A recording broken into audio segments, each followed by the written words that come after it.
Samaj party parliament అభ్యర్థిగా పోటీ చేస్తాను. మీ అందరికీ ఓట్లు ఉన్నాయి కదా, ఓట్లు లేకపోయినా మీ తల్లిదండ్రులు ఓట్లు వేయించాలి. ఎందుకంటే టీవీ పార్టీలో మనకు ప్రైవేట్ కూడా చేస్తారు. బీజేపీ పార్టీ మనకు చాలా ఏదైతే ఉంది. ఎందుకంటే మన యువతకి తల్లిదండ్రులు ఉద్యోగాలు ఉండవు. ఇప్పుడు గంగవారం పోర్ట్ ఉంది, అది కూడా ప్రైవేట్ కూడా అయిపోయింది.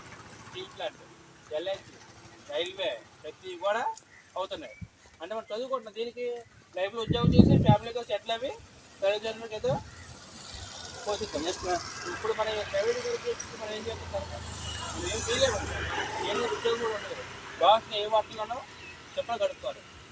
అందువల్ల మనం ఏ జనసేన ఓటేసినా, టీడీపీ ఓటేసినా, వైసీపీ ఓటేసినా అవన్నీ ఓట్లు నరేంద్ర మోడీకి వెళ్తాయి.